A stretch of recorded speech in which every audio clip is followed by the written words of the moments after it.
मर्तबा का वाकया था, ईद का दिन था, ईद का दिन, ईद के दिन दुगाना पढ़ के शौहर घर आया, बीवी को साथ लेकर दस्तरखान लेकर के बैठा, तवज्जो करना, दस्तरखान लेकर के बैठा, उतने में बाहर से आवाज आई, ईद का दिन है, कोई फकीर को खिलाने वाला। जैसे ही सदा आई, आवाज आई, ईद का दिन था, उसने कहा यार क्या लोग हैं, ईद के दिन भी चले आते हैं भीख मांगने के लिए, और अपने नौकरों से कहा इसको धक्के मार के भगाओ ये जो आया है। कुरान कहता है अगर कोई आपके पास भीख मांगने आए, उसको भीख नहीं दे सकते हो ना, अच्छी बात कह के उसको टाल दो। कोई भीख मांगने ना, आप उसको ये कहो भाई बाबा माफ करो, जाओ, नहीं दे सकते, अच्छी बल्कि अच्छी गुफ्तगू कह के टाल देना ये सदका देने से भी बेहतर है। आपने उसको इज्जत से रुक सकते ना, माफ कर दो बाबा, नहीं नहीं दे सकते, आप हमारे पास नहीं है, माजरत चाहते हैं, अच्छे अल्फाज कहो, सदका देने से बेहतर। और आपने सदका देके उसका दिल दुखाया तो आपका सदका देना कोई काम नहीं, अच्छे अल्फाज से टाल। कुछ लोगों को देखते कहते अरे इतना हट्टा कट्टा है, भीख मांग रहा है, कमाता नहीं, चल भाग यहां से। आप ऐसा न करें। अगर आपको तलकीन ही करना है कमाने की, मैं भी करता हूं, पहली बात तो तंदुरुस्त लोगों को भीख मत दिया करो, मत दो भीख। बल्कि कुछ लोगों ने तो हमारे शहर में धंधा बना लिया है, छोटे छोटे बाप जब वो कौड़ियां खेल रहा है, बाप ताश के पत्ते खेल रहा है, शराब पी के पड़ा रहता है, जुआ खेलता है, ऐश करता है, छोटे छोटे बच्चों को भीख मांगने पे लगा देते हैं। छोटे बच्चों को भी भीख मत दो, और मुसलमानों के बच्चों को तो खास तौर पे मत दो, मत दो उन्हें भीख, बिगाड़ रहे हो तो उन्हें भीख देकर। कुछ लोग कहते हैं कि इनको क्या हो गया, ये तो अब भीख भी देने से मना कर। मैं कहा कि मैं तो ये कहता हूं जरूरतमंदों को दो, इनको क्यों बिगाड़ते हो? अरे ये कौन का छोटा सा बच्चा आज मांग रहा है, कल कमा के कब खाएगा? इसको भीख मांग के खाने की आदत पड़ जाएगी, कमा के कब खाएगा?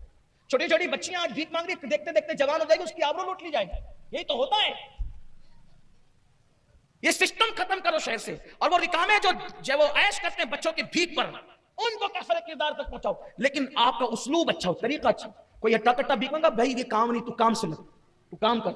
बल्कि आप अगर कर सकते हो तो भी करेगी, तू क्या हुनर जानता है मुझे बता, मैं तुझे करके देता हूं। उसको काम दाम करके दो, कुछ दिला के दो, ठेला लगा के दो, जो भी आप कर सकते हो करके दो। गुफ्तगू अच्छी करो, दिल मत तोड़ो उसका, मांगने वाले का भी दिल मत तोड़ो, अच्छे से बोलो, अच्छे से रुखसत करो। पहली बात तो आपसे ये कहता हूं, जो गांठ बांधने के लिए कहना, जबान इतनी मीठी कर लो कि बात कोई सुने तो कहे यार ऐसा लगता है जैसे किसी ने जबान में शहद खोल दिया है, शहद खोल दिया जबान के अंदर किसी। ये चीज होती है, ये कैफियत होती है, मामलात होती है। ऐसे मोमिन की जबान बड़ी, हदीस पाक में आता है ना कि अच्छी गुफ्तगू करो, अच्छी गुफ्तगू सदके के मुतरादिफ है।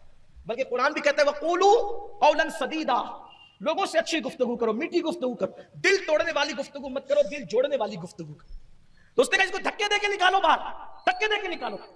और उसको धक्का दी, अब नौकरों को तो हुक्म था, नौकर ने जो धक्का दिया वो गिर पड़ा।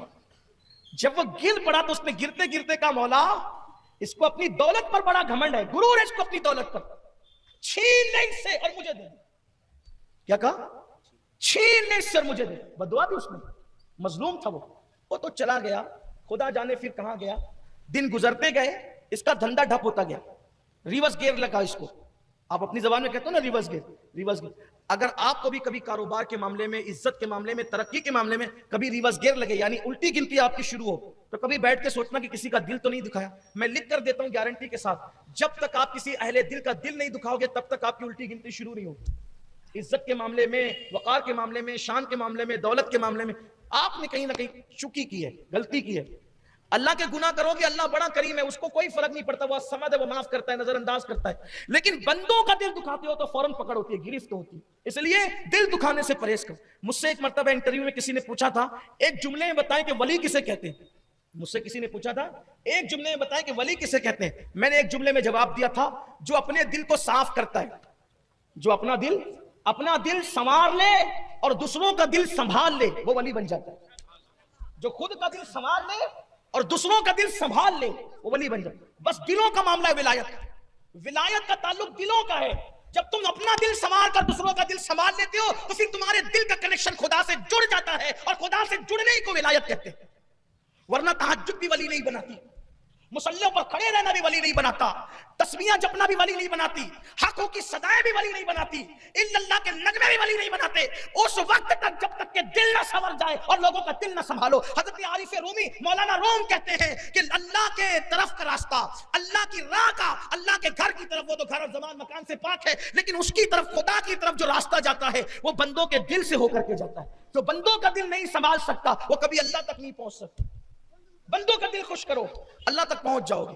तो अर्ज ये कर रहा था उसकी उल्टी गिनती शुरू हुई, कारोबार ठप पड़ने लगा, ये हुआ वो हुआ, धीरे धीरे दुकानें बंद हुई, कारोबार बंद हुआ, नौकर चाकर गुलाम ये वो सब चले गए, आखिरी में खाने को मोहताज हुआ। जिसके घर से अपने मालेगांव के मुहावरे में कह सकते हैं कि सोने का धुआं निकलता था, अब उसके घर में खाने को परेशानी है। उसकी बीवी ने कहा मैं आपके साथ इस मुसीबत और मुश्किल में नहीं रह सकती, आप तो मुझे खिला भी नहीं सकते, मकान भी आपका बिक गया, मकान भी आपका बिक गया, मैं कह रहा हूं कि मेरी इज्जत पे हर्फ आएगा, आप मुझे तलाक दे दे। उसने तलाक दे दी, वो अपने मैके चली गई। ये चंद ही महीनों में पूरा खेल हो गया, एक बद्दुआ की वजह। कभी कभी बद्दुआ का असर बरसों बाद होता है, लेकिन होता जरूर। बद्दुआ कभी नहीं छोड़ेगी, जैसे बद्दुआ पीछे लगी रहती है आदमी। एक शख्स बीमार पड़ा, बहुत तावीज किया, बहुत दबाबा किया, बहुत डॉक्टर वगैरह किया, वो उसने मुझसे, मेरे कुछ अहबाब हमारे हाफिज मकसूद साहब से कहलवाया कि जरा सैयद साहब को कहो कि इस्तिखारा कर दें। तो मैंने उन्हीं के सामने इस्तिखारा किया, तो मैंने पूछा तो पता चला न इसको कोई बीमारी है, न सहर है, न जादू है, न नजर बद है, इसने किसी गरीब को मारा था, उसी की बद्दुआ से इसको बीमारी लगी। देखिए मैंने उनको बताया भी, उन्होंने देखा भी, हाफिज साहब ने अपनी आंख से देखा। ये हालात, मैं आपको डराने के लिए नहीं कह रहा हूं, ये हकायक है। चंद महीनों के अंदर उसका मकान बिका, नौकर चाकर गुलाम ये सब तबाह बर्बाद, बीवी भी खूबसूरत गई। अब ये बंदा मांगने लगा भीख। तवज्जो, ये जो सेठ साहब थे वो भीख मांगने लग गए अब। और जब भीख मांगने लगे, क्या हुआ पता है?